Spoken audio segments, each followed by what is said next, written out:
Story 1. I work night shifts at a psychiatric facility. It's not glamorous, but it pays the bills and keeps me busy. There's always something going on. Patients yelling, crying, or just wandering in their own worlds. I've seen my share of strange things over the years, but there's one night I'll never forget, no matter how hard I try. We had this old lady on our floor, Mrs. Jenkins. She was robust for someone her age, but completely confused and restless. Dementia had her in its grip, and she fought like hell against it. Her room was right in front of the nurse's station, so we could keep a close eye on her.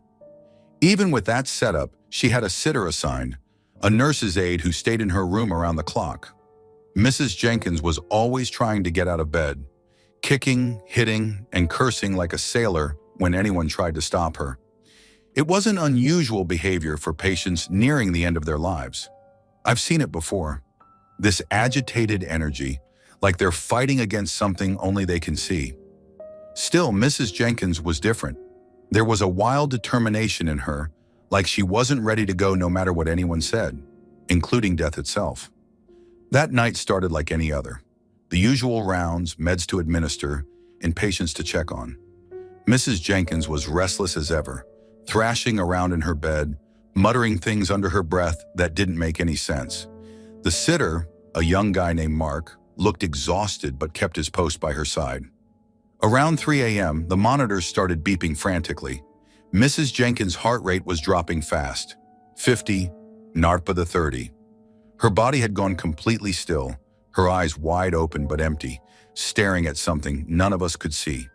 We rushed into the room, but deep down we knew it was over. "Flatline," one of the nurses said grimly, checking the monitor. We followed protocol, even though she was a DNR. Do not resuscitate. No chest compressions, no defibrillators, just the cold acceptance that she was gone. I checked her pulse myself. Nothing, not even the faintest flutter. "She's gone," I confirmed softly. We closed our eyes and there was this heavy, suffocating silence in the room. Death has a way of making time stand still, like the world forgets to breathe for a moment. We started preparing for the next steps, calling the family, getting the paperwork ready, and bringing in the body bag. Mark stayed behind to start getting the body ready. He was pale, probably shaken from witnessing someone slip away right in front of him. I couldn't blame him. No matter how many times you see it, death never really gets easier. I stepped out to make the call to the family when I heard Mark yell from inside the room. Guys! We rushed back in, thinking maybe he needed help moving the body. What I saw next made my blood turn to ice. Mrs. Jenkins wasn't dead. She was sitting upright in the bed, wild-eyed and thrashing like before, her fists swinging at Mark, who had backed himself against the wall in sheer terror. "What the?"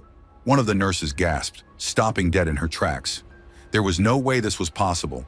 I'd checked her pulse myself. We all had. She was gone, flatlined, cold, dead.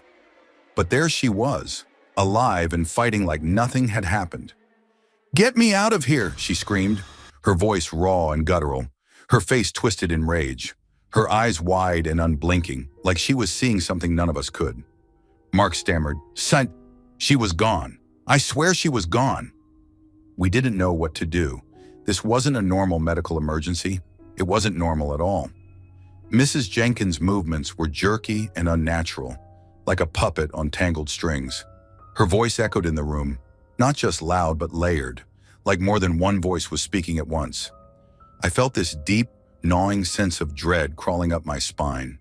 I wanted to run, to get out of that room, but my feet were rooted to the floor.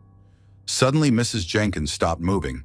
She tilted her head to the side, staring straight at me with a chilling smile that didn't belong on her face. "You think you know death," she said in a voice that wasn't hers. "But you don't." Then just as quickly as it started, it was over. She collapsed back onto the bed, completely still. No breathing, no pulse. We stood there in stunned silence, the air thick with something I can't even begin to describe. No one spoke for what felt like an eternity. Mark was the first to break the silence. "We're not talking about this, right?" "Right," I agreed, my voice shaking. "We didn't call the family right away. Hell, we didn't know what to tell them. How do you explain something like that?" We checked her again. No pulse, no signs of life. This time she stayed dead. I still think about that night. I've tried to rationalize it, to chalk it up to some weird medical anomaly, but deep down, I know better. I've seen death before, and whatever happened in that room wasn't normal. It was something else. Something I hope I never see again. Story 2. I've worked as a nurse in Louisiana for years, and let me tell you, there's not much I haven't seen. People come into the hospital with all kinds of stories, from swamp injuries to strange infections nobody can explain. But there's one experience I'll never forget, and it still makes the hair on the back of my neck stand up when I think about it. A few weeks ago, I was assigned to care for Mrs. Delphine Boudreau, a well-known card reader in town.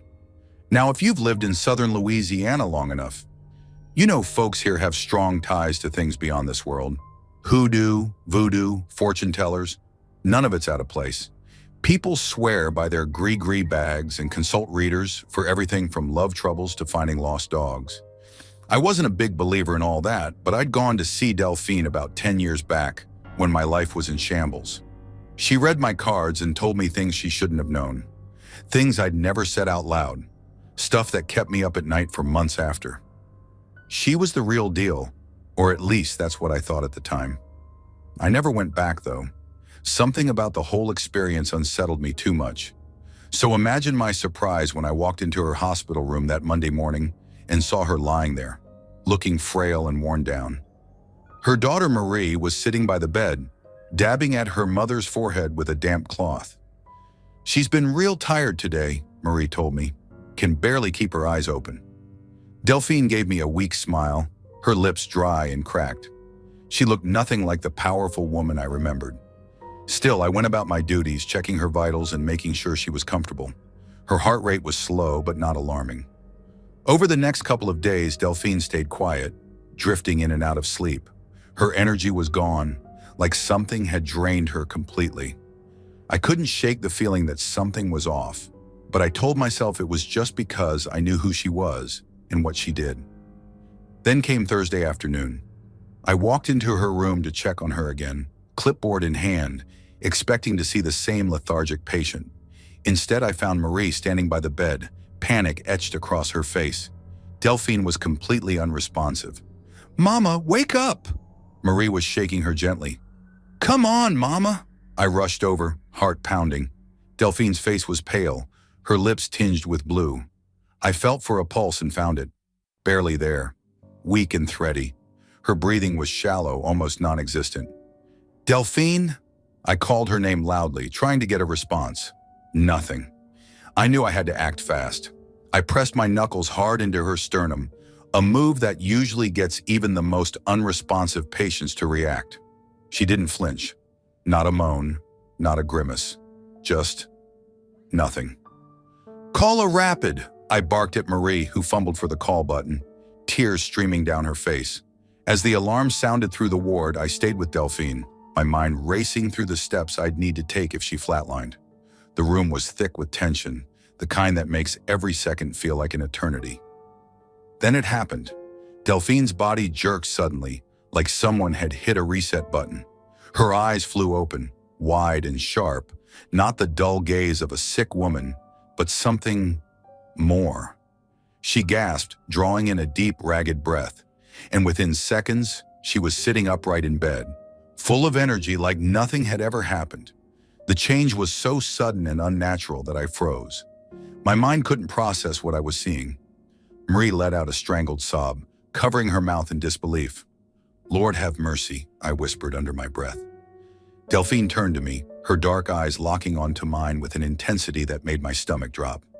"I was dead," she said, her voice steady and eerily calm. "I was standing right here watching you." I felt my blood run cold. "What?" Marie stammered. "Mama, what are you talking about?" Delphine ignored her, still staring at me.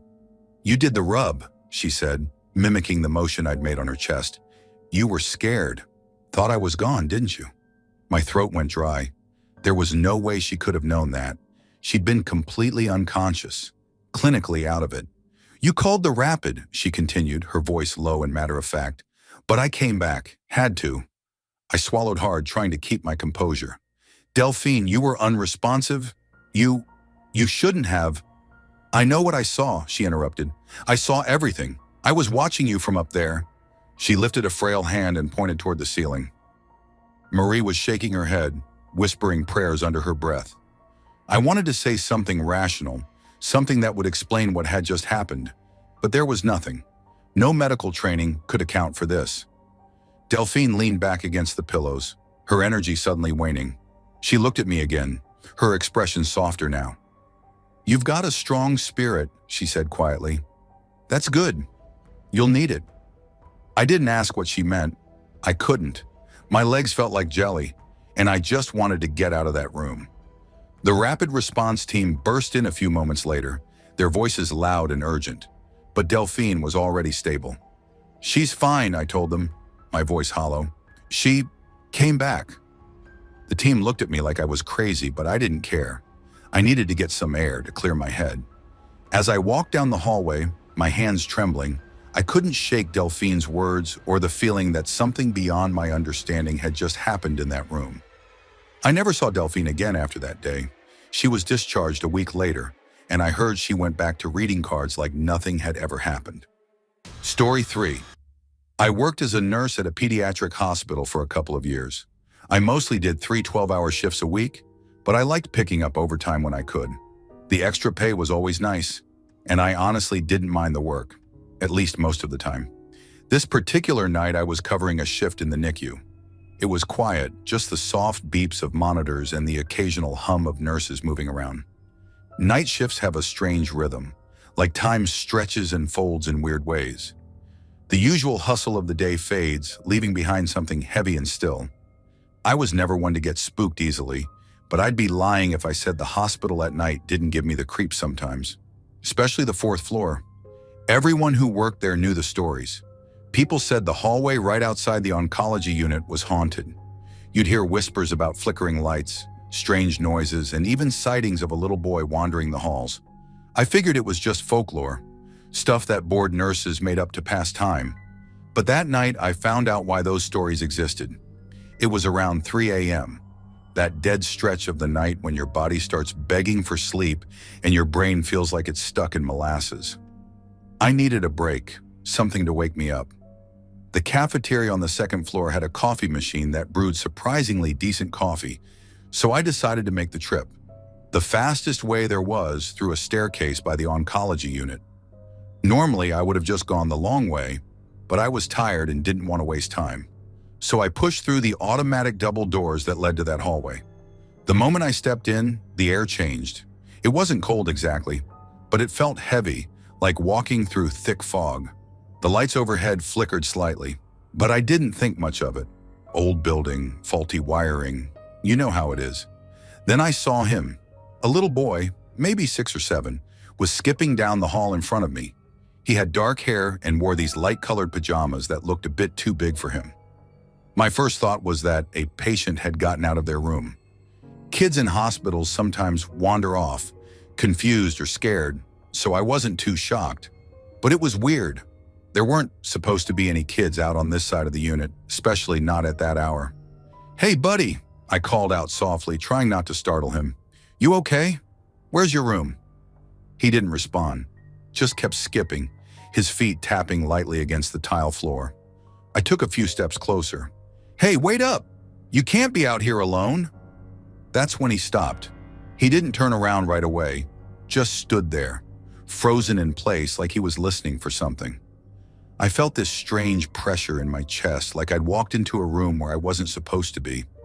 My instincts told me to back off, but I couldn't just leave a kid wandering around. "Come on, it's late," I said, my voice wavering a bit. He turned his head slowly, just enough for me to see half of his face. And then, he was gone. Not like he ran off or ducked into a room. One second he was there, and the next, nothing. The hallway was completely empty. I blinked, thinking maybe my eyes were playing tricks on me. I walked down the hall, my shoes squeaking against the floor, looking for any sign of him. Checked the doors, locked. No open rooms. My heart was racing now, thudding hard against my ribs. I told myself it had to be a trick of the light or my tired brain messing with me. But deep down, I knew what I saw. I turned back toward the staircase, every nerve in my body screaming at me to get out of there. My hand shook as I pushed the door open and hurried down the stairs, taking them two at a time. When I reached the cafeteria, the bright lights and hum of the machines felt surreal, like I'd stepped into a different world. I poured myself a cup of coffee with shaky hands, trying to convince myself it was just my imagination. But here's the thing. I never told anyone what happened that night. Not my coworkers, not my friends, nobody. Story 4. I work nights at a psychiatric facility. We see plenty of strange things here. People shouting at invisible figures, pacing the halls like they're being chased by shadows, that kind of thing. It's usually just the mind playing tricks. That's what we tell ourselves anyway. The place itself doesn't help. The walls are painted this dull, institutional beige, and the overhead lights flicker just enough to make you uneasy. At night, when things are quieter, the building hums with weird noises. Pipes knocking, doors creaking, random mechanical clunks echoing down the halls. You get used to it, or at least you try to. This happened last month. I was stationed on the 3rd floor. It's where we house the more stable patients, the ones who just need observation and medication management. Everything was pretty routine that night until it wasn't. It started with one of the patients. Let's call her Miss Weaver. She was in her 60s, a sweet but fragile lady who'd been admitted for severe anxiety and mild paranoia. Usually she was cooperative and polite, but that night she was agitated, kept ringing the call button and asking us to switch her room. "There's a man in here," she insisted, her voice trembling. I exchanged a glance with the tech who was covering the floor with me. Delirium wasn't uncommon, especially with older patients. Miss Weaver wasn't violent or dangerous, just scared. "There's no one in your room, Miss Weaver," I said gently. "We checked the cameras, and I promise, no one's come in or out except you." She shook her head violently. "He's standing in the corner. He just stands there, watching." Her words made the hairs on my arms stand up. I glanced at the corner she was pointing to. Empty, of course. "I'll check again, okay? Just to make sure." She seemed a little reassured by that, so I left the room, signaling to the tech to keep an eye on the monitor while I did a sweep of the hallway. Nothing. The other patients were either asleep or quietly watching TV in their rooms. No strange visitors, no signs of anyone who didn't belong. I returned to Miss Weaver's room, where she was huddled under her blanket, still staring at that same corner. "No one's here," I told her again, keeping my voice calm. "I double-checked. Maybe it's just a trick of the shadows. You'll feel better with some sleep, I promise." She didn't look convinced, but she lay back down, her face tight with fear. I closed the door softly behind me and returned to my station, thinking that was the end of it. I was wrong. Maybe half an hour later, the tech, Sarah, nudged my arm. "Hey," she whispered. "You seeing this?" She pointed to the monitor displaying the hallway outside Miss Weaver's room. There was movement, a figure in the grainy black and white footage, pacing slowly back and forth in front of her door. "What the hell?" I muttered, leaning in closer. It looked like a man, dressed in what seemed like a hospital gown, though the image was too fuzzy to make out details.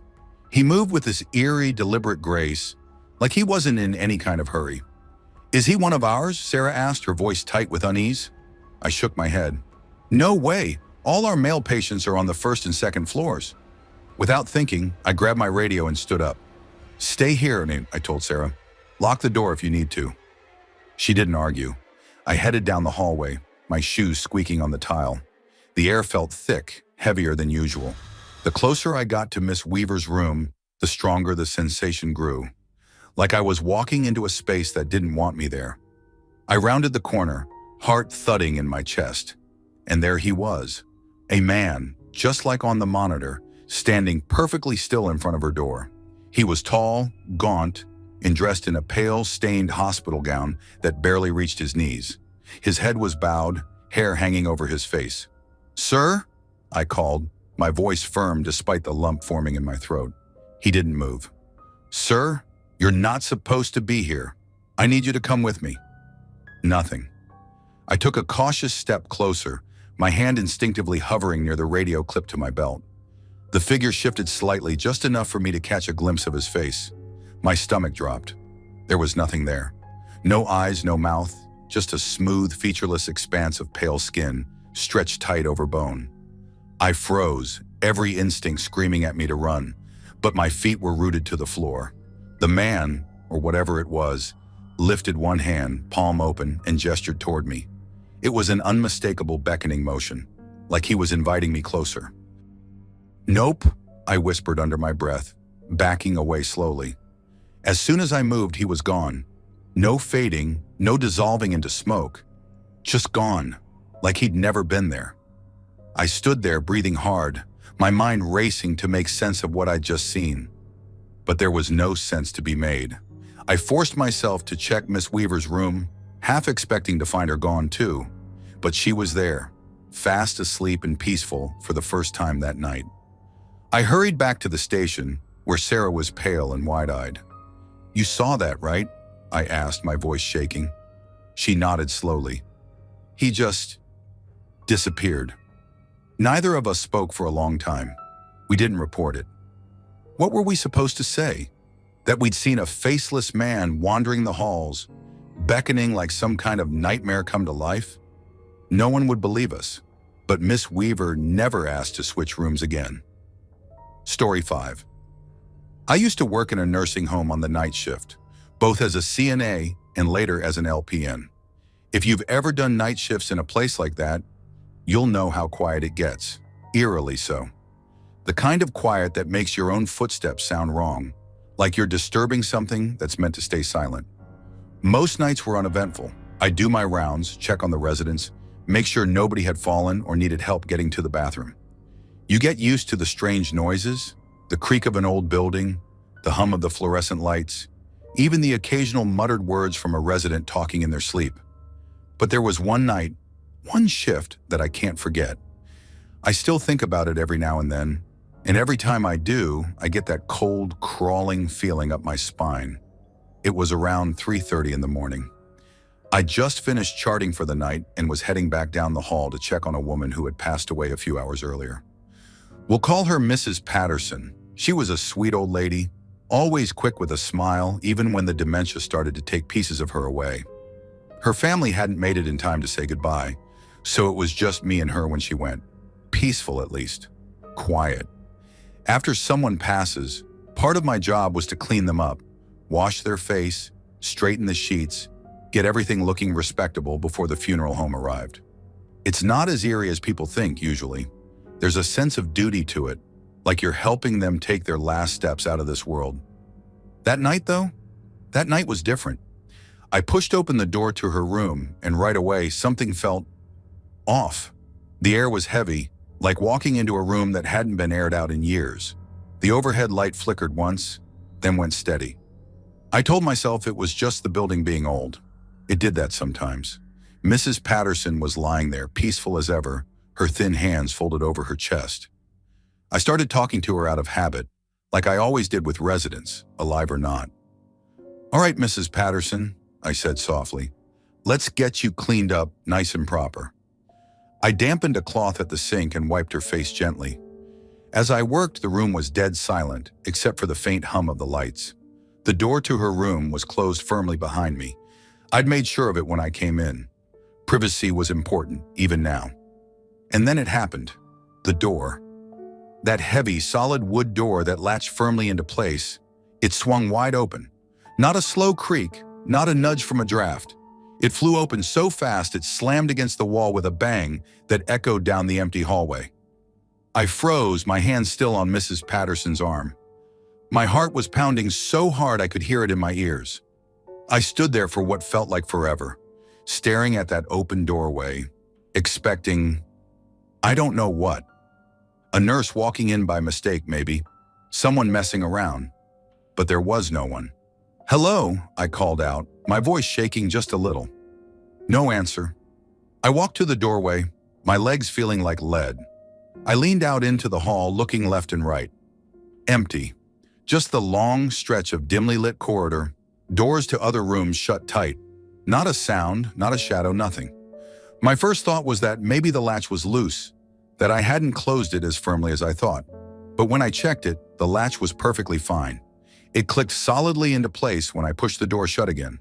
There was no draft, No reason for that door to have opened like that. I tried to brush it off. Just a fluke, I muttered under my breath.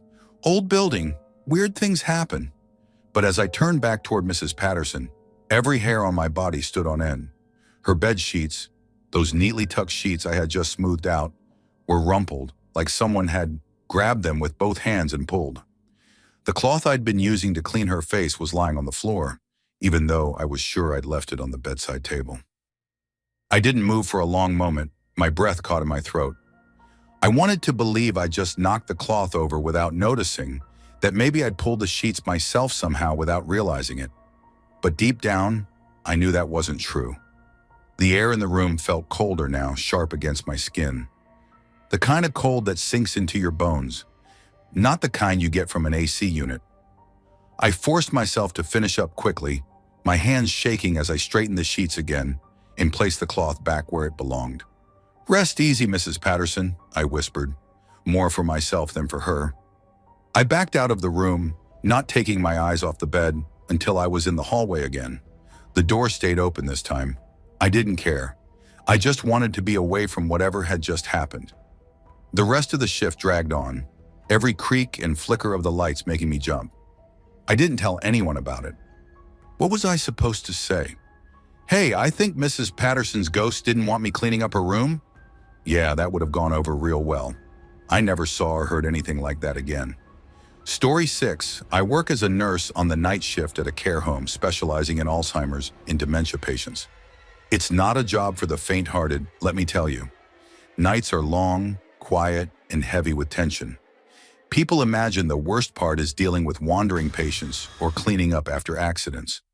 But that's nothing compared to what I saw one particular night. That night changed how I see this place, and my job, forever. The home itself sits on the edge of a small, sleepy town surrounded by thick woods. On stormy nights, wind howls through the branches and rattles the windows, making the whole building feel like it's about to give in. That night wasn't stormy, though. It was dead quiet, the kind of silence that presses on your chest. I was doing my usual rounds, checking rooms and making sure all the residents were settled. Most of them were asleep by then, their breathing steady, their thin blankets rising and falling gently. The dim hallway lights flickered every now and then, but I was used to it. Nothing about that seemed unusual. Then I heard it, a scream. It came sharp and high-pitched, slicing through the silence like a blade. I froze for a second, heart racing. Screams aren't unheard of here. Sometimes patients have nightmares or get disoriented and panic. But this scream was different. There was sheer terror in it, not confusion. I rushed toward the source, Mrs. Hendricks' room at the far end of the hall. She was one of our more difficult residents, often lost in vivid delusions, but she was usually calm at night. Not tonight. When I opened her door, the first thing I saw was her wheelchair tipped on its side near the bed. Mrs. Hendricks, who wasn't supposed to be able to stand without help, had somehow managed to climb halfway into it in a blind panic. Her frail arms shook as she gripped the armrests, trying to pull herself up fully. Mrs. Hendricks, I said, rushing to her side. What's wrong? What happened? She didn't respond immediately, just kept gasping for air, eyes wild and darting around the room like she was searching for an escape route. Fire, she shrieked, voice cracking. The fire! We have to get out. We're all going to burn. I glanced around the room, my pulse still hammering. There was no fire, no smoke, nothing out of the ordinary except her sheer terror. Mrs. Hendricks, there's no fire, I said firmly, though my voice wavered. You're safe. Look, no flames, no smoke. You're okay. She shook her head violently, tears streaming down her wrinkled cheeks. I see it, she sobbed. It's everywhere. Can't you smell it? It's burning. Burning everything. Her words hit me hard. I'd read about this kind of thing before, how hallucinations for dementia patients aren't just figments of their imagination. When their brain tells them there's a fire, they don't just think it. They see the flames, smell the smoke, feel the heat. To them, it's real. But there was something unsettling about this episode. It wasn't just a typical delusion. It felt wrong. The air in the room was heavy, almost stifling, like something unseen had wrapped itself around us. I swear to God, Mrs. Hendricks whispered, her voice raw. It's crawling up the walls. A chill ran down my spine. I knew it was just her mind playing tricks on her. It had to be. But then, a sudden wave of heat hit me. It was brief, just a flash, but strong enough to make my skin prickle. I instinctively looked around, heart pounding. Nothing. No source of heat. No reason for it. The room was as still as ever, except for Mrs. Hendricks' ragged breathing and the faint buzz of the fluorescent light. I tried to shake it off. "Come on," I said, forcing my voice to stay calm. "Let's get you back to bed, okay?" She resisted, gripping the wheelchair tighter. "You don't believe me," she hissed. "But it's here. It's right there." Her bony hand shot out, pointing toward the corner of the room near the closet. My stomach twisted. I didn't want to look, but I did. There was nothing there, just shadows pooling where the light didn't reach. But those shadows, they seemed darker than they should have been, almost thick, like they were pressing in on the space around them. I swallowed hard. "There's nothing there," I said, more to convince myself than her. Suddenly, the fluorescent light above us flickered violently, casting strange, jagged shapes across the walls. For a split second, I thought I saw something. A flicker of movement in the corner where Mrs. Hendricks had pointed. A shape, tall and warped, almost like it was made of smoke. I blinked, and it was gone. My heart raced. Logic screamed that it was just my imagination, fueled by exhaustion and Mrs. Hendricks' hysteria. But the weight in the room, the heat, that flicker of movement, I couldn't shake it. Mrs. Hendricks let out a low, guttural moan, her whole body trembling. "It's gone now," she whispered, voice hollow. "But it'll come back. It always does." I didn't ask what she meant. I didn't want to know. After that, I managed to get her back into bed, though she kept muttering under her breath about fire and shadows. I stayed with her until she finally drifted into a restless sleep, her frail chest rising and falling unevenly. When I stepped out into the hallway, the air felt lighter, the oppressive weight gone. The flickering lights had stabilized, casting their usual dull glow over the worn linoleum floor. I told myself it was just another delusion, just another night on the job. But deep down, I knew better. Some things can't be explained, and whatever had been in that room with us, it wasn't just in Mrs. Hendricks' mind. Story 7. I used to work as a med tech at an assisted living facility a few years ago. It wasn't a glamorous job, but I liked helping people, and there was always something going on to keep things interesting, or weird, depending on the day. The place was a single-story building with long hallways that felt like they stretched forever, lined with identical doors leading to each resident's room. There was one resident I'll call Margaret. She'd lived there for a couple of years and was known for being polite but fiercely independent. Even in her late 70s, she didn't want much help and had a bit of a stubborn streak. The kind of lady who'd wave you off if you fussed too much, but would sneak you a candy from her stash when nobody was looking. Then one afternoon, Margaret suddenly passed away in her room. It wasn't entirely unexpected. She'd had a bad heart, but it still hit us all hard. Her family came by later that day to collect a few things, but they left most of her belongings in the room, including her emergency call pendant, which hung on the bedpost. The facility had a rule. Rooms had to stay empty for a few days after someone passed, just to air them out and clean thoroughly before assigning a new resident. That night, Margaret's room was locked, dark, and quiet, or at least it should have been. I was working the night shift with a couple of other staff members when Margaret's neighbor, Mrs. Henson, called the nurse's station. "There's someone talking in the room next door," she said, her voice sharp with annoyance. "It's keeping me awake." I glanced at the board showing the room statuses. Margaret's room was marked empty. "You sure?" I asked, already dismissing it in my head. "Of course I'm sure," Mrs. Henson snapped. "I'm not imagining it." I sighed. "We'll check it out." After hanging up, I turned to my coworker, Lisa. "It's probably just the air vents making noise," she said, shrugging. We were used to strange complaints on the night shift. Phantom smells, mysterious drafts, TVs turning on by themselves when residents forgot the timers. You learned not to take everything too seriously. About an hour later, I was organizing medications when I heard the soft, insistent beep, beep, beep of a call light. I glanced up at the screen, expecting to see one of the usual rooms, but my stomach dropped. Margaret's pendant. The screen clearly showed room 117. Margaret's empty room. Lisa and I exchanged a look. "Must be a glitch," she said, but her voice wasn't as steady as before. "I'll go turn it off," I said, trying to sound braver than I felt. "You sure?" Lisa asked. "Yeah, it's fine." The hallway stretched out in front of me, dimly lit by the flickering overhead lights. My footsteps echoed on the linoleum floor as I walked toward Margaret's room. The temperature seemed to drop the closer I got, and by the time I reached the door, I could see my breath fogging in the air. It was the middle of summer and the facility's air conditioning was off for the night. There was no reason for it to be this cold. I hesitated with my hand on the doorknob. "Get a grip," I muttered to myself and pushed the door open. The room was pitch black except for the faint glow of the pendant light flashing on the wall. I stepped inside, my shoes squeaking on the cold tile.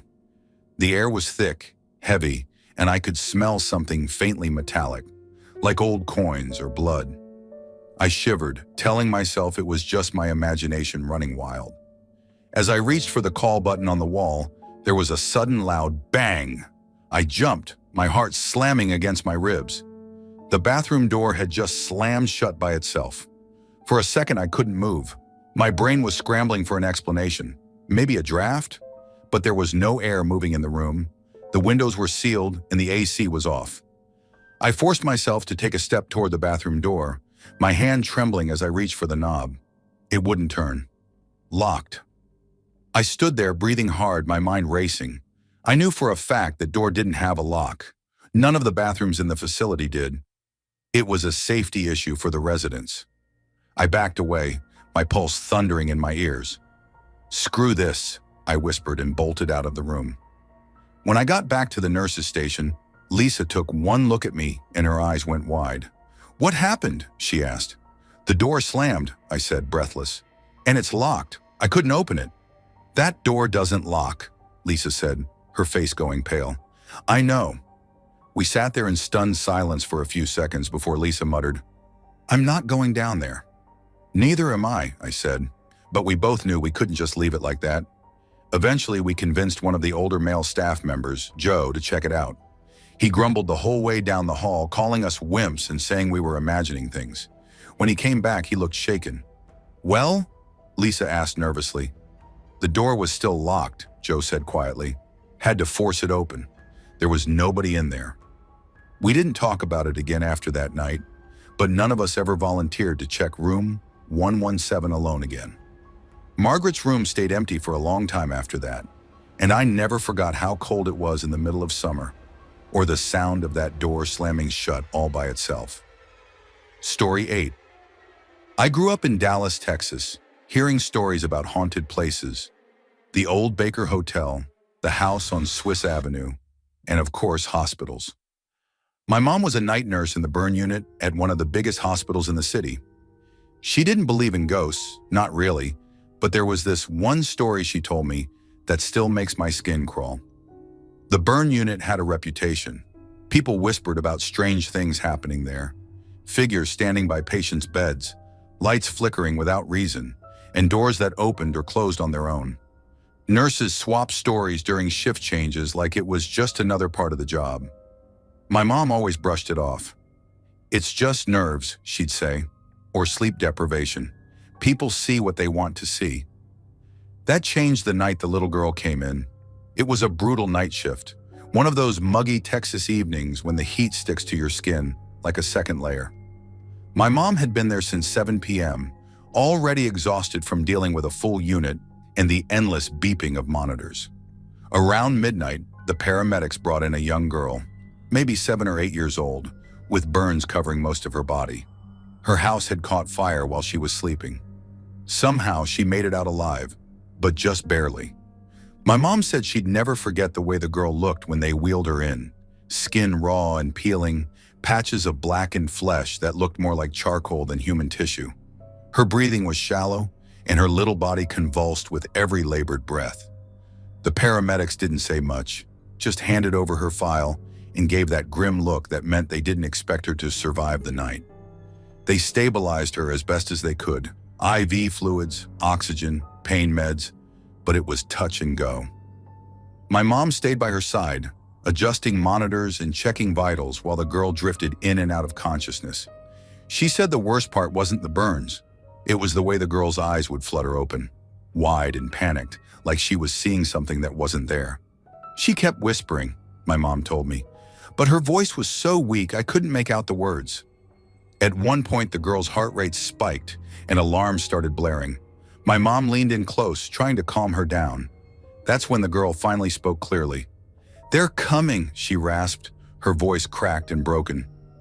"Who's coming, sweetheart?" my mom asked, thinking maybe she was talking about her family.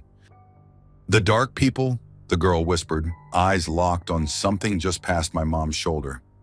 Chills ran down her spine. She told herself it was just the meds messing with the girl's mind, hallucinations brought on by trauma and pain. But when she turned around to glance at the empty hallway behind her, something wasn't right. The lights in the hallway flickered once, twice, then went out completely. The only illumination came from the dim emergency lights above the nurse's station. The air felt thick, heavy, like the whole room had been sucked into a vacuum. My mom's first thought was to call maintenance about the power issue, but before she could reach for the phone, the temperature dropped. Not just a little. It was like stepping into a freezer. Her breath fogged up in front of her, and she could see goosebumps rising on her arms.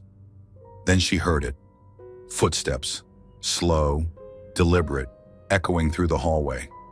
At first, she thought maybe it was another nurse or a doctor making rounds, but the sound wasn't right. The footsteps were too heavy, too wrong. Like whoever or whatever it was didn't belong there. My mom's instincts kicked in. She positioned herself between the girl and the hallway, ready to call for security if need be.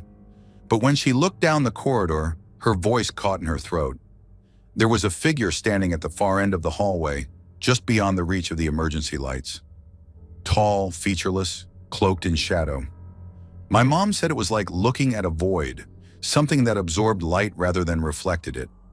She wanted to move, to do something, but her body wouldn't cooperate. Fear rooted her to the spot. The girl on the bed started convulsing again, monitors blaring. My mom snapped back into action, grabbing the crash cart and preparing for the worst. But as she worked, she couldn't shake the feeling that the figure was watching her, waiting for something. Then it started moving toward them. The shadows seemed to ripple around it as it glided. Not walked, but glided closer. My mom swore it didn't make a sound, even though she could still hear those impossible footsteps echoing in her head. She tried to focus on the girl, who was gasping for air, eyes rolling back into her head. "Stay with me, sweetheart," my mom whispered, her voice trembling. "Just stay with me." The figure was almost at the door now, its presence filling the room like a suffocating fog. My mom's hands shook as she fumbled with the defibrillator pads, desperate to shock the girl's heart back into rhythm. And then, just as suddenly as it had started, the alarm stopped. The girl's breathing steadied, her body relaxed, and the monitors showed normal vitals. My mom blinked in disbelief, her pulse still racing. She looked up, expecting to see the figure standing in the doorway. It was gone.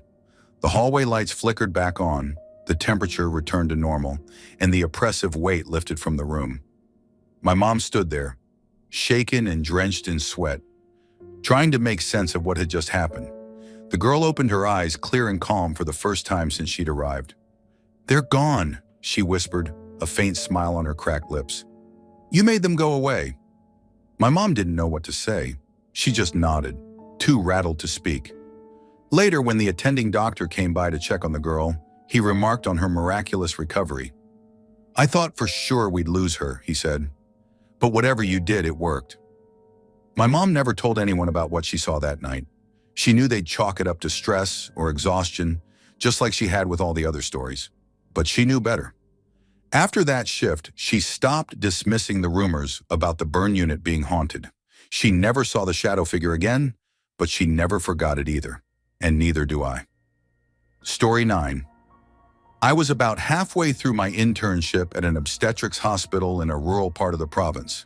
The hospital itself was outdated and eerie at night, with dim flickering lights and endless hallways that echoed with every footstep. Most of the staff avoided staying too late if they could help it, but as a medical intern, I didn't have that luxury. My shift typically ended around 2 a.m., and by then, the entire building was unnervingly quiet. That night was just like any other, long, exhausting, and filled with the usual chaos of labor and delivery emergencies. By the time I clocked out, the hospital was dead silent. The only sound was the faint hum of the air conditioning and the occasional creak of old pipes. I tossed my stethoscope into my bag and started the walk back to my quarters, which were just a short distance from the hospital, past a narrow hallway that led to the older, rarely used wing. I remember being too tired to even think straight. The fluorescent lights above buzzed faintly as I trudged down the hall, my shoes tapping against the cold tile floor. My head was down, focused on getting through that last stretch before collapsing into bed. Then I saw her. A little girl, maybe 5 or 6 years old, darted into the hallway ahead of me. She wore a pale pink dress that shimmered under the flickering lights. Her hair was dark and wild, bouncing as she skipped and spun in circles like she was playing a game. For a moment, I thought my sleep-deprived brain was playing tricks on me. A kid? Here? At this hour? It made no sense. "Hey!" I called out instinctively, my voice echoing off the walls. She didn't stop. Instead, she giggled, a high, melodic sound that made the hairs on the back of my neck stand up. It wasn't the kind of laughter you hear from a normal child. There was something strange about it, something too sharp, too cold. I quickened my pace, my shoes squeaking against the tiles as I followed her down the corridor. "Hey, wait! Where are your parents?" I called again, my voice tightening with unease. She rounded a corner without looking back. I jogged after her, my heart thudding harder with each step. The hall she led me into was darker, one of the older sections of the hospital that hadn't been renovated in years. Most of the rooms here were empty, their doors sealed shut. The lights flickered sporadically, casting long, warped shadows across the walls. I slowed down, my breath heavy in my chest. "Little girl?" I called softly, my voice cracking. The hallway stretched ahead, silent and empty. I strained my ears, listening for the sound of footsteps or laughter, but there was nothing, just an oppressive, suffocating silence. My pulse quickened. There was no way a child could have disappeared that fast. I should have heard something. Footsteps, a door opening, anything. I walked further down the hall, my eyes darting from side to side, scanning the darkened doorways. A cold draft brushed past me, raising goosebumps on my skin. And then I saw her again. She stood at the far end of the hallway, facing the wall with her back to me. Her tiny frame looked impossibly still, almost like a doll propped up against the cold concrete. The pink dress she wore was unnaturally bright in the dim light, almost glowing. My mouth went dry. "Are you okay?" I managed to say, my voice barely above a whisper. She didn't move. Something about the way she stood there, completely rigid, motionless, made my stomach twist. My instincts screamed at me to turn around and walk away, but I was rooted to the spot, unable to tear my eyes away from her. My fingers tightened around the strap of my bag as I forced myself to take a step closer. "Where are your parents?" I asked again, my voice trembling. "You shouldn't be here." Before I could finish, she turned. It wasn't a slow, natural movement. Her head snapped around first, followed by the rest of her body, as if she were being yanked by invisible strings. Her face, God, her face wasn't right. Her eyes were too large, too black, and they gleamed with a malevolent intensity that froze the blood in my veins. Her mouth stretched into a grin that was too wide, too sharp, like it didn't belong on a child's face. For a moment, neither of us moved.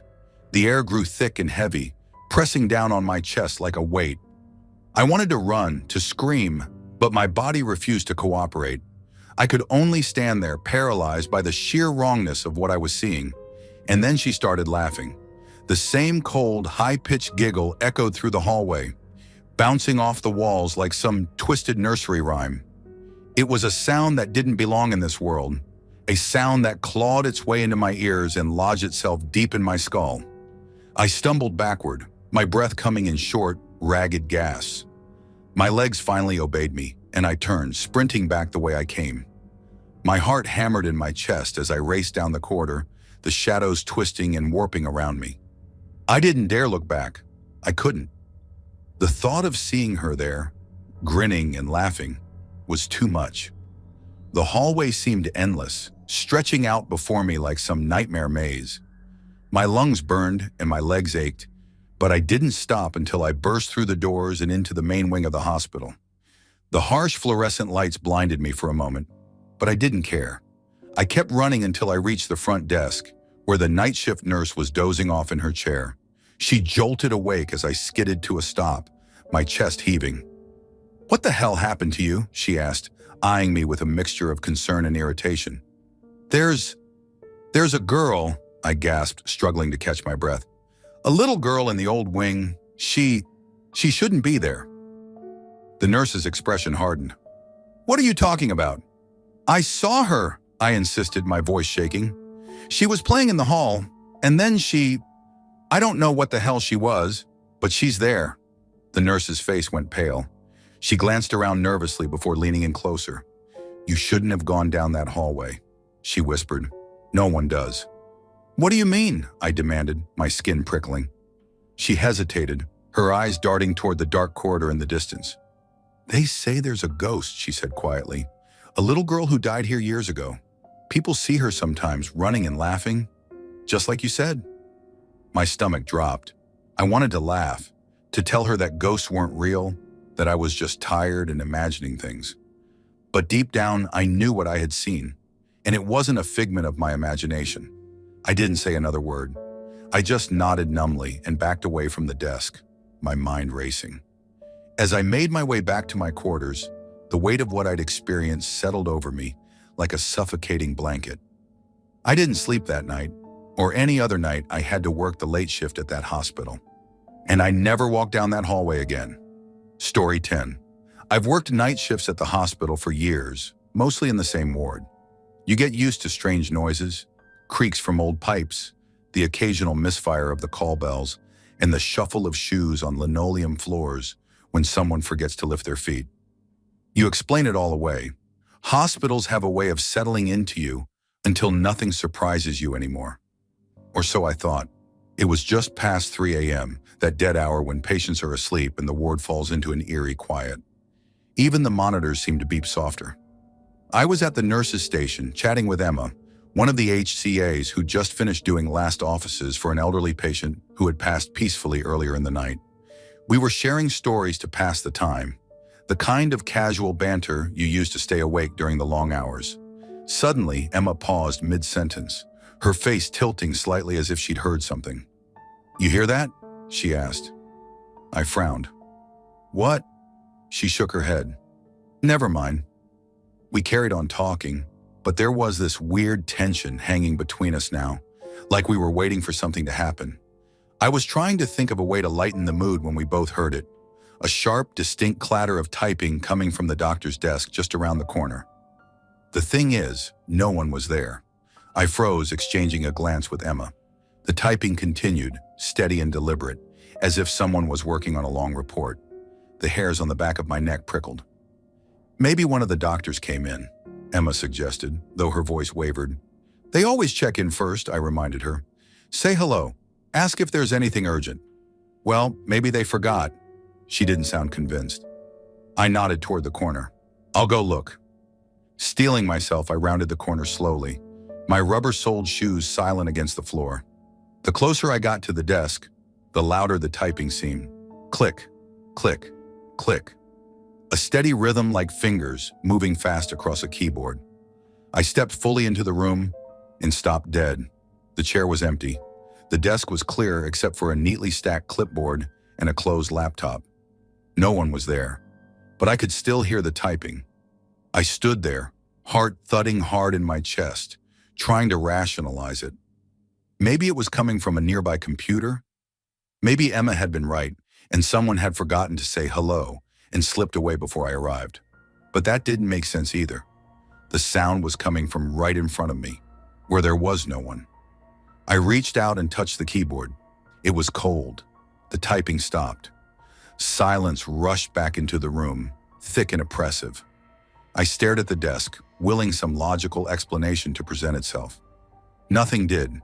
Footsteps echoed behind me, and Emma appeared at the doorway, her face pale. "Anyone there?" she whispered. I shook my head. She took a step forward, eyes flicking to the keyboard. "But I heard it too," she insisted. "Someone was there. They had to be." "I know," I said, my voice barely audible. Neither of us moved for what felt like forever. The air in the room had turned icy, and I swear there was this faint smell.